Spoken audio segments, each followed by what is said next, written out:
Hi, I'm Jennell co-founder of Strategic Interactions, and I want to share in this video some things that you can do to take charge of your worries or stressors today so that you can feel better tomorrow. I've been talking to so many people about, what has been your greatest challenge during this pandemic.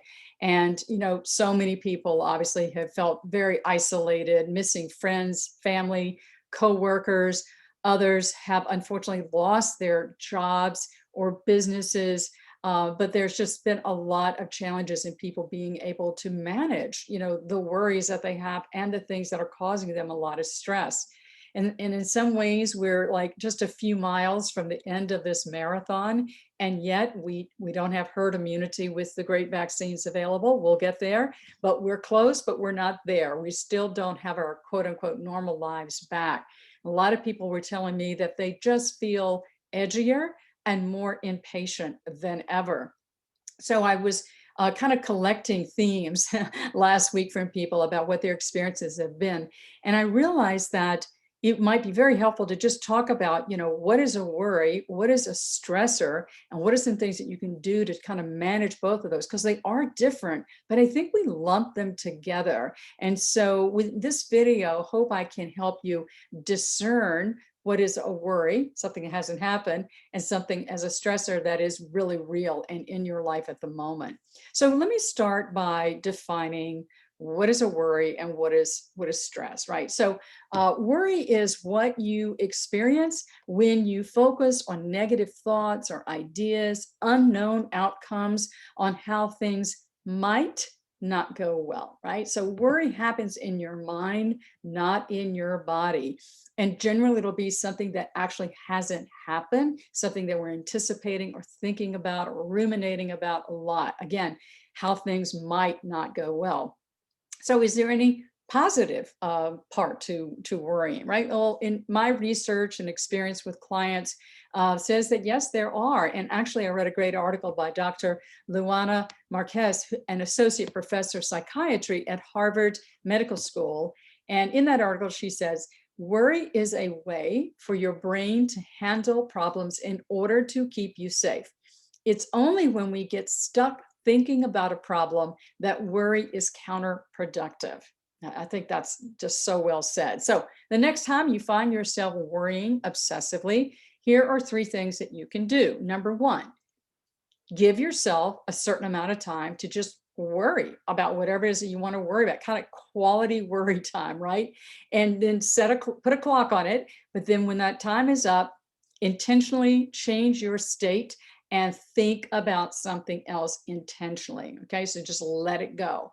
The second thing is, think about what is one tiny action you can take about something that you are worried about right now. Maybe there's just one thing you can do, and that's going to lessen your worry about it. The third thing is get those negative thoughts out of your head and your heart onto paper. So this is also a timed exercise. Take 5 or 10 minutes, I say 10, and just write all the things out that you're worried about, or if this one thing, all the aspects of that thing that you're worried about, and just that'll help you calm your thoughts and stop ruminating about something. So those are three things that you can do about worries. Let's talk about stress. Stress is a physiological response to an external event or situation that you identify as a stressor. It is real. So it could be a tight project deadline that you don't think you're going to make, or being late to a really important meeting. So you're very stressed when you enter that meeting, or sitting in heavy traffic. We could go on, right? But, is there anything positive about stress? Well, yes, because a certain amount of stress helps us maintain our schedule. It helps us accomplish a lot of things in life. So when you experience a stress, what happens is your brain automatically goes into protection mode, right? With a real or a perceived threat. So your sympathetic nervous system, that fight or flight, kicks in, it's activated, and that then cortisol and adrenaline is just rushing through your body.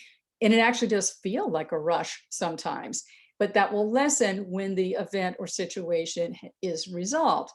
But being stressed becomes very counterproductive also when our sympathetic nervous system is not turned off, when it's not deactivated intentionally by action that you can take.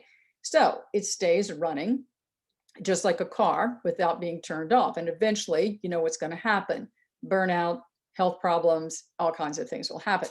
So it's important that we resolve these stressors, right? Whether that's, having a difficult partner, boss, or financial stressors or health challenges, whatever we might identify that's ongoing, that creates sort of that chronic, continuous stress situation. Too much stress, we know, is the root cause of a lot of diseases. It's a cause of things from mentally, from depression, physically, digestive issues, heart disease, and more. So here are a couple things you can do the next time you feel really stressed. Number one, reset the surge of cortisol and adrenaline with some kind of movement. Yeah, it can begin with deep breathing, which we know is always very effective, to exercising, right? So if you can create a state of relaxation and ease in your body, that is going to then transfer to your mind. So we started in the body, and eventually that begins to relax our mind, which will then help us see things differently, have a broader perspective, and be more capable of taking action that'll really be helpful in how you manage the stress or stressors. Second thing you can do is just make a big list of all the things that are stressing you out. And then with that list, circle the things that you actually have some level of control over, right? And then focusing on those things, the top two, what is one small action you can take today to lessen the level of stress you're feeling about those top two things? They might be your top two priorities.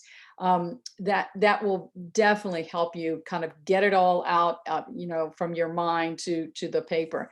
And the third thing with stress is to understand for yourself that whatever stresses you is okay. Don't compare your stress to other people's. That's my point, because what stresses me may not stress you at all, and vice versa. So whatever it's acceptable, but you want to be able to take some action to manage that stress and not let it become a chronic situation that is going to give you some of the challenges that I've already mentioned. So to summarize, worry takes place in our mind, very often about something that hasn't even happened.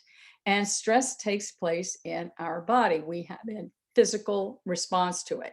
So focus on what you control and let the other stuff go when it comes to worrying or stressing about things. You are always the person in charge of your emotional home. You are always 100% in charge in how you respond to everything in your life, and particularly those things that worry you or stress you. So one of the most important skills that I teach leaders is how to better manage stress and worries through meditation and self-awareness, which supercharges their ability to become more emotionally intelligent and mindful and ultimately successful in a lot of ways. So if you ever want to talk to me about how I do that with leaders in my online group coaching, please reach out to me. My contact information is here in the description of the video. So let me close with two quotes, one about worry and one about stress, and when I will wrap up. The first quote is about stress, and it comes from Winston Churchill.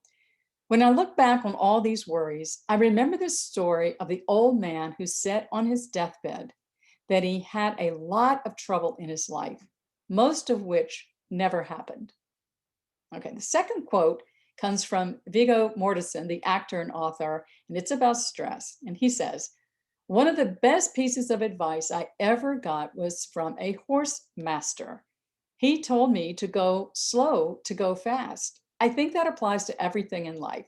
We live as though there aren't enough hours in the day, but if we do each thing calmly and carefully, we will get it done quicker and with much less stress." Thank you.